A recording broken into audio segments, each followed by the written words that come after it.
안녕하세요, 널스마입니다. 제가 최근에요, 원래부터 간호사가 꿈이었나요? 왜 간호사가 되고 싶으셨어요? 라는 질문을 많이 받는 것 같아요. 일일이 답변 드릴 수 있으면 너무 좋겠지만 이 영상으로 답변을 대신하도록 하겠습니다. 생각을 해보면요, 내가 간호사에 대한 직업을 언제 정도 됐을 때 잘 알고 있었지? 라는 걸 좀 떠올려 봤어요. 저는 간호학생 때도 간호사가 어떤 일을 하는지 잘 몰랐던 것 같아요. 참 아이러니하죠.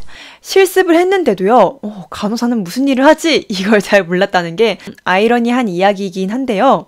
제가 간호사가 되고 나니까 이런 게, 여기까지도, 이 모든 게 간호사의 업무였구나 라는 걸 느끼게 됐던 것 같습니다. 그러니 간호사를 꿈꾸던 그 고등학생 그 시절에는요, 얼마나 더 막연했을까요?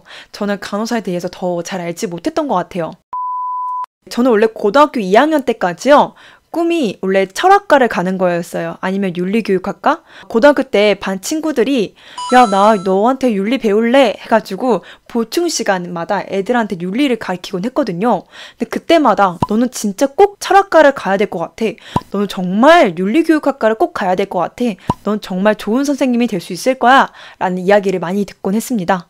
그래서 그럼 나는 당연히 정말 전형적인 문과였기 때문에 아마 그쪽으로 가지 않을까라는 생각을 했어요. 그래서 여기저기에 말을 하고 다닙니다. 주변 분들한테 저 철학과 갈 거예요. 저 윤리교육학과 갈 거예요. 라고 얘기했더니 그러면 석사 나와야겠네? 그러면 취업은 어떻게 할 건데? 라는 질문을 종종 받곤 했던 것 같아요. 지금도 뉴스에 틀면은 3포 세대다. 아니면은 취업난이 심각하다라는 이야기가 많지만요.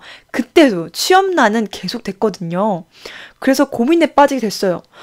나는 철학이란 과목이 너무 재밌는데 근데 내가 취업을 할 수 있을까에 대한 고민이 좀 계속 빠지게 됐죠. 근데 그러다가 그럼 도대체 취업이 잘 되는 과는 뭔데? 라는 질문에요. 그때 이제 선생님들한테 간호학과가 취업이 잘 된대 라는 이야기를 듣게 된 거죠. 그래서 그때부터 막 서핑을 하기 시작했어요. 근데 그 당시에 간호사를 대상으로 한 다큐가 있었거든요. 근데 너무 멋있는 여성, 그 당시 때는 남자 간호사에 대한 비중은 별로 없었거든요. 여자 전문직으로서의 간호사가 굉장히 막 보이는 거예요. 그때 느꼈어요. 그러면 이 일은 평생 할 수 있나?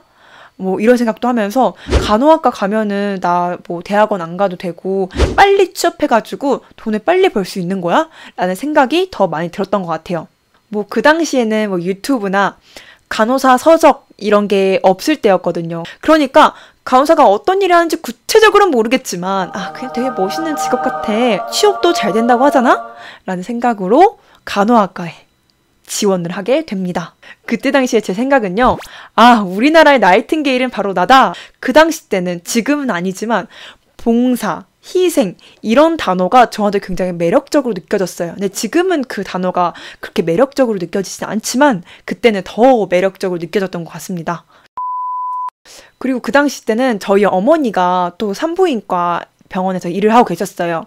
그래서 이 출산을 돕는다는 게 얼마나 가치 있고 새 생명을 받는다는 게 얼마나 보람 있는 일인지에 대해서도 많이 들려주셨었거든요. 그래서 그때 당시에는 자기소개서에 막 녹여내고 그랬는데 실질적으로 저에게는 뭔가 여성 전문직, 평생 할 수 있는 일, 그리고 취업이 잘 된다고 해서 이게 조금 더 매력적으로 다가왔던 것 같습니다. 그렇게 간호학과를 선택하고요. 저는 간호사가 되었죠. 근데 저는 제 결정을요. 단 한 번도 후회한 적이 없어요. 얼마 전에 밥을 먹으면서요. 원래 꿈이 뭐였는지 선생님들하고 이야기를 나눴는데요. 제가 만약에 간호학과를 선택하지 않고 원래 기존에 원했던 철학과나 윤리교육학과를 갔다면 지금의 나는 어땠을까라는 생각이 드는 거예요. 철학이 그렇게 어렵지 않아요. 쉽게 철학을 배울 수 있어요. 라고 하면서 유튜브를 운영을 하고 있을까요? 아마 쉽게 배우는 철학 해서 유튜버로 활동을 하고 있을 수도 있겠고요. 강사에 이런 수업 스킬? 그런 걸 더 배워서 강사로 활동을 할 수 있었겠죠. 하지만 저는 그 모든 게 그 한 번의 선택이 지금의 저를 만들었고요. 저는 정말 후회하지 않아요. 간호학과일 때는요, 병원 간호사만 보였어요. 다양한 직군이 있다고 하지만 일단은 병원 간호사로 일을 하고 나서 추후에 해야 될 일이라고 생각을 했고요. 막상 간호사가 되니까요, 솔직히 힘들었어요. 하지만 내 인생이 정말 찬란했고 정말 그런 일을 할 수 있었음에 저는 되게 굉장히 큰 보람을 느끼고요. 그런 일을 했기 때문에 지금의 제가 있다고도 느끼기도 하거든요. 그러면서 이제 알게 된 거죠. 간호사라는 게 병원에만 있는 게 아니구나. 정말 다양한 분야에서 활동을 할 수 있겠구나. 지금 제 주변에는 점차 사직하시는 간호사분들이 많아요.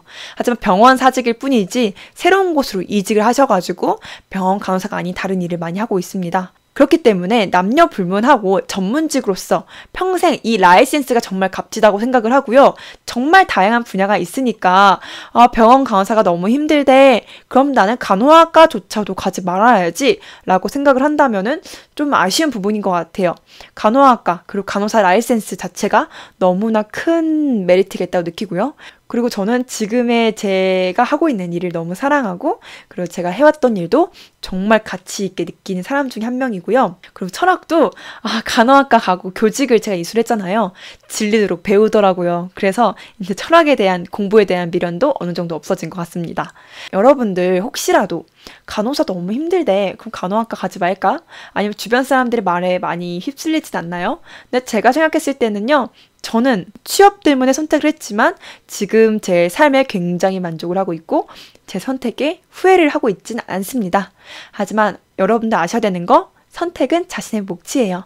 자신의 가치관을 어디에 더 두고 있는지에 따라서 정말 현명한 선택을 하셨으면 좋겠습니다. 너무나 많은 질문 주셨지만 이제 영상으로 이렇게 답변을 하게 되었네요. 저는 언제나 여러분들의 꿈을 응원하겠습니다. 여러분 구독, 좋아요 꼭 눌러주세요. 그럼 이상 널스맘이었습니다. 안녕!